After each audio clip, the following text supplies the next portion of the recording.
समय विराट आंदोलन होता शिक्षक मान किसी बेनिफिट पाई ना एमपीएस शिक्षक जिते अच्छा समस्या बर्तमान बढ़ी षष्ठ वेतन कमिशन और सप्तम वेतन कमिशन आम पूरा उपयोगी ना पेंशन अच्छी ना मूल ग्रेड वृद्धि होची एसब कथा बर्तमान हो पार ना ओडिशा तो ए दृष्टि गत वर्ष बहुत बड़ बड़ आंदोलन दुईटी हो सारी किंतु आम किसी सुफल पाई ना ए दृष्टि बर्तमान सुधा सरकार आम स्टार्टिंग निष्पत्ति देना तेणु आम गत थर जो आंदोलन करते से समय राज्य सरकार तो विरोध दल थे बर्तमान नुआ सरकार आम विभिन्न समय सरकार सहित आलोचना कर टपिक की किंतु बर्तमान सुधा आम शिक्षक मान जो न्याय दाबी हक बर्तमान सुधा किसी पूर्ण हो पारि ना ए दृष्टि आम जो 14 तारिख आंदोलन निष्पत्ति सारा राज्य समस्त आसोसिएशन बस आज डेट छठी आसोसिएशन आम एकाठी बसीचे छठी आसोसिएशन निष्कर्ष यह आम 14 तारिख दिन आंदोलन निश्चित भाव पाखापाखि 1.5 लाख एमपीएस प्राथमिक शिक्षक सुविधा न्याय दाबी आम समस्ते एक अच्छे एवं आगामी समय सरकार आम दाबी पूर्ण न करती पाखापाखि लक्षाधिक शिक्षक राजरास्ता आसवे से हक पूर्ण होगा पर्यंत राजरास्ता लड़े आमर गुड़ाए कथा रही मूल ग्रेड बयालीस हवा कथा रही 6 वर्ष मिसवा कथा रही स्वास्थ्य बीमा कथा रही पेंशन कथा रही शिक्षक कंट्राक्चुअल उच्छेद करा तेणु ये सब कथा को संघ गुरुत्व सहित नहीं आ बड़ platform United private teacher federation जो यूपीटीएफ अच्छी यूपीटीएफ एक बड़ प्लाटफर्म से समस्त प्राथमिक शिक्षक संघ आम एकाठी आम दाबीटा को करने चाहूँ तेणु आम सरकार पाखे निवेदन रखुचु विधानसभा पूर्व आम प्राथमिक शिक्षक मूल ग्रेड पैसा मिनिमम घोषणा करा यदि एक कथा संभव हो पानी सरकार किसी असुविधा अच्छी सरकार निश्चित भाव समय सहित आलोचना करने फल आम कौन दिग मिलवा आमको या सहित आम यदि दाबी हासिल न हो पारा आम 14 तारिख दिन निश्चित भाव में विराट आंदोलन गढ़े ये कार्यक्रम को आम रखीचे जेहेतु सरकार जिते विरोधी दल थे सरकार से आंदोलन स्थल को आसते आमको प्रतिश्रुति देते इस्ताहार सरकार उल्लेख करते समाज का सम्मान दरमा एवं पुणी सरकार न्यू एजुकेशन पॉलिसी 2020 लागू करछंती एवं ओडिशा मध्ये कर्मशाला आयोजन हो बाल बाटिका कथा सरकार चिंता करनी प्राथमिक विद्यालय को जीवा कथा किंतु प्राथमिक विद्यालय शिक्षक मान मूल समस्या आज पर्यंत सरकार कर्णपात करना नूतन सरकार आसवा पर आमे लगातार भाव में सरकार सहित आलोचना करिजु सरकार को पर्यायक्रम देखा करिजु जिला स्तर बेले आम शिक्षक संघ माने देखा करजति किंतु सरकार मध्ये आम समस्त वर्गर शिक्षक संगठन डाकी आलोचना करजति किंतु आमे वर्तमान निष्पत्ति नेतु सरकार को मध्ये आपन माध्यम रे जणाइबु चाहूछु अविलंबे यदि सरकार प्राथमिक विद्यालय यदि न्यू एजुकेशन पॉलिसी लागू करती एवं ताको कार्यकारी करिया पहले शिक्षक मानकर मूल समस्या मैट्रिक पोस्ट अपग्रेड करा जाय ताको एनपी 2020 अनुसार आधार अनुसार ताको मूल दरमार परिवर्तन करा जाऊ जहां मूल दरमा होची 35400 2200 ग्रेड पे लागू करा जाऊ जो शिक्षा प्रथा प्राथमिक विद्यालय अछि एवं उच्चेत करा जाऊ तुरंत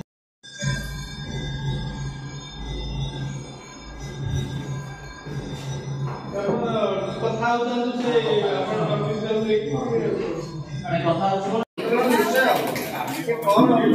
आंदोलन निश्चय आमको किए सहयोग करू कि न करू आम किसी नेतृत्व अच्छा आम भितर जो चेयर जो छिकाछिकी होती से असुविधा कि रोड मुझे गंजाम जिला आम बड़ जिला 22 ब्लॉक पाखापाखि समस्त जानी कालीर जूम मीटिंग से जिन किसी कह बड़ भाई मुझे विरक्त करते पुराणा कथा टी कहीदे विगत दिन में 17 मसीह आंदोलन हो 22 23 24 आम गोटे दिन में आंदोलन कर पारे कि 22 23 आंदोलन प्रत्येक कार्य दिवस बड़ भाई मान सहित जो मैंने लियासिंग जाती गवर्नमेंट पाक मु प्रत्येक समय जाइए जा पाक जा ना कह बीजेडी सरकार आशा भरोसा विश्वास थे कहार माध्यम सरकार आम दाबीटा आमको देवे मु कौन नेता एमएलए मंत्री ना कहूनी कि भुक्त अनुभवी आम प्रेजेंट अच्छी से भाई मान सहित से मुख्यमंत्री अभियोग प्रकोष्ठ हो किंबा सेक्रेटेरिएट हो किंबा मंत्री मानकर बासभवन कि रेसिडेंस मु प्रत्येक जगह में उपस्थित रही देखी शुणी जानी जे से आमको बहुत प्रतिश्रुति देते आ निश्चय किसी गोटे हम बोली कहते आमर जो आंदोलन तालाबंद आंदोलन होता सब किसी लास्ट समय जो गणेश पूजा थी समस्त मन थी गणेश पूजा थी आम कहलु क्रिया कर देती रिजल्ट आसु न आसु कारण रूट लेवल रे पेरेंट्स आरंभ करी रामदीन आम सहित अटैच हो सारी एसएमसी निश्चय रिजल्ट आसी से दिन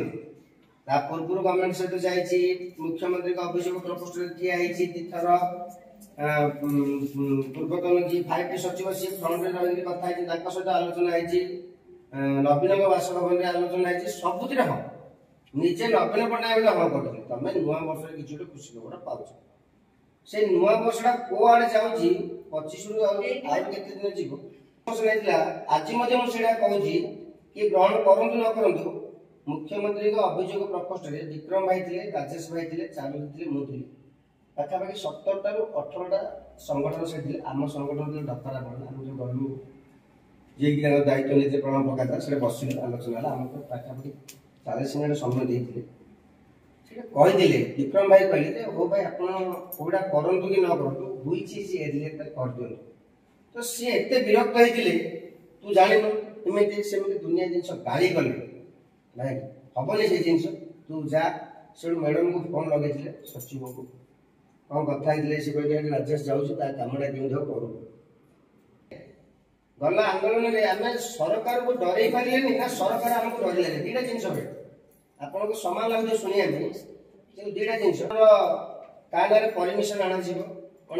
स्थिर कर कौ दिन आंदोलन जेहेतु आज काली पीएम प्रोग्राम अच्छी सी भाइराल हो ओडिशा रे शिक्षक समाज अवहेलित तुम पुनर्बार गोटे नुआ शिक्षा नीति आंदोलन करना एनईपी जातीय शिक्षा नीति आउ थे गोटे निष्पत्ति परमिशन अणा निष्पत्ति आज मीडिया बार्ता दि जाऊे शिक्षक संगठन ओडिशा शिक्षक संगठन नॉट एक्स वाई जेड शिक्षक संगठन दिया जो भाई सामिल होते आम सहित एमती कई सामिल हे आम नेतृत्व नेबार आम पाखे जो तरीकाटा अच्छी से समझे चेक कर जो विगत 17, 22, 23 आंदोलन में ए भाई कौन कर से भाई कौन कर से भाई कौन देखी समझ ठीक लोक को दायित्व दि जाऊ आंदोलन बंद हो जेल जा मरवा 47 धारा लागू सस्पेंड हो घर को जीवन ना सरकार हाथ टेक दिनु आम कमी देवुन तुम जब बोले से अलग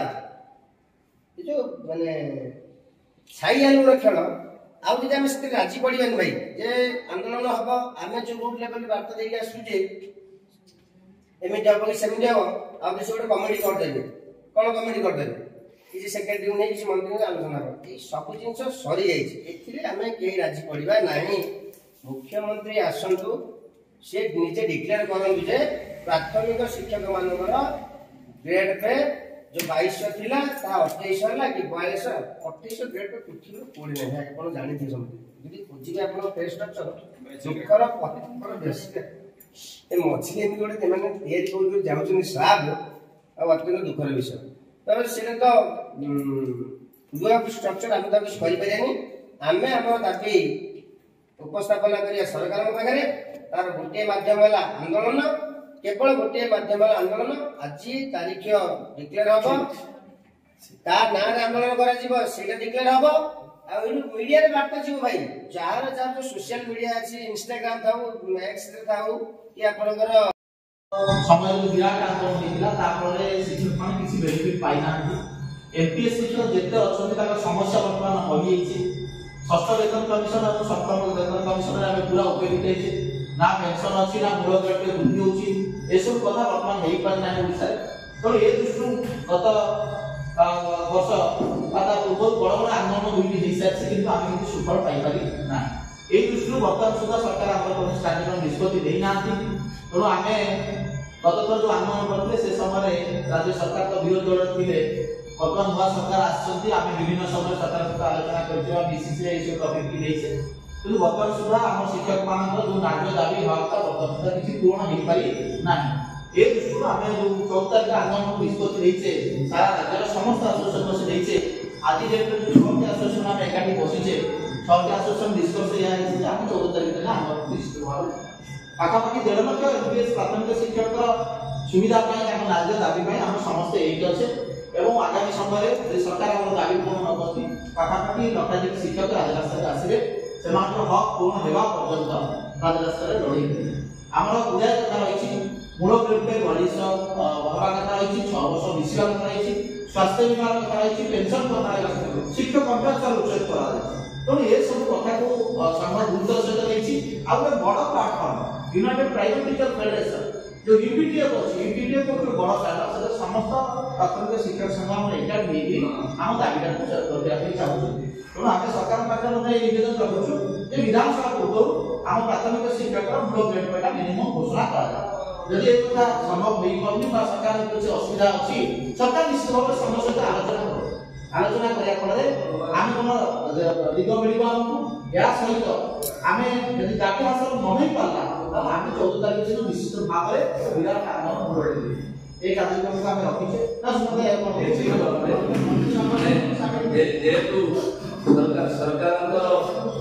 ଯେତେବେଳେ ବିରୋଧୀ ଦଳ ଥିଲେ ସରକାର ସେତେବେଳେ ଆମର ଆନ୍ଦୋଳନ ସ୍ଥଳକୁ ଆସିଥିଲେ ଆମକୁ ପ୍ରତିଶ୍ରୁତି ଦେଇଥିଲେ ଏବଂ ତାଙ୍କର ଇସ୍ତାହାରରେ ମଧ୍ୟ ସରକାର ଉଲ୍ଲେଖ କରିଥିଲେ ସମାନ କାମକୁ ସମାନ ଦରମା ଏବେ ପୁଣି ସରକାର ନ୍ୟୁ ଏଜୁକେସନ ପଲିସି 2020 ଲାଗୁ କରିଛନ୍ତି ଏବଂ ଓଡ଼ିଶା ମଧ୍ୟ ତାର କର୍ମଶାଳା ଆୟୋଜନ ହେଇଯାଇଛି ବାଲବାଟିକା କଥା ସରକାର ଚିନ୍ତା କରନି ପ୍ରାଥମିକ ବିଦ୍ୟାଳୟକୁ ଯିବା କଥା କିନ୍ତୁ ପ୍ରାଥମିକ ବିଦ୍ୟାଳୟରେ ଶିକ୍ଷକ ମାନଙ୍କର ମୂଳ ସମସ୍ୟା ଆଜି ପର୍ଯ୍ୟନ୍ତ ସରକାର କର୍ଣ୍ଣପାତ କରିନାହାନ୍ତି ନୂତନ ସରକାର ଆସିବା ପରଠାରୁ ଆମେ ଲଗାତାର ଭାବରେ ସରକାରଙ୍କ ସହିତ ଆଲୋଚନା କରିଛୁ ସରକାରଙ୍କ ପର୍ଯ୍ୟାୟକ୍ରମ ଦେଖା କରିଛୁ ଜିଲ୍ଲା ସ୍ତର ବେଳେ ମଧ୍ୟ ଆମର ଶିକ୍ଷକ ସଂଘମାନେ ଦେଖା କରିଛନ୍ତି କିନ୍ତୁ ସରକାର ମଧ୍ୟ ଆମ ସମସ୍ତ ବର୍ଗର ଶିକ୍ଷକ ସଂଗଠନମାନଙ୍କୁ ଡାକି ଆଲୋଚନା କରିଛନ୍ତି କିନ୍ତୁ ଆମେ ବର୍ତ୍ତମାନ ନିଷ୍ପତ୍ତି ନେଇଛୁ ସରକାରଙ୍କୁ ମଧ୍ୟ ଆପଣଙ୍କ ମାଧ୍ୟମରେ ଜଣାଇବାକୁ ଚାହୁଁଛୁ ଅବିଳମ୍ବେ ଯଦି ସରକାର ପ୍ରାଥମିକ ବିଦ୍ୟାଳୟର ଯଦି ନ୍ୟୁ ଏଜୁକେସନ ପଲିସି ଲାଗୁ କରନ୍ତି ଏବଂ ତାକୁ କାର୍ଯ୍ୟକାରୀ କରିବାକୁ ହେଲେ ଶିକ୍ଷକ ମାନଙ୍କର ମୂଳ ସମସ୍ୟା ମ୍ୟାଟ୍ରିକ ପୋଷ୍ଟ ଅପଗ୍ରେଡ କରାଯାଇ ତାକୁ ଏନପି 2020 ଅନୁଯାୟୀ ବା ଆଧାର ଅନୁଯାୟୀ ତାଙ୍କର ମୂଳ ଦରମା ପରିବର୍ତ୍ତନ କରାଯାଉ ଯାହା ମୂଳ ଦରମା ହେଉଛି 35,400 2200 ଗ୍ରେଡ୍ ପେ लागू କରାଯାଉ जो शिक्षा प्रथा प्राथमिक विद्यालय अछि उच्छेद कराଯାଉ तुरंत।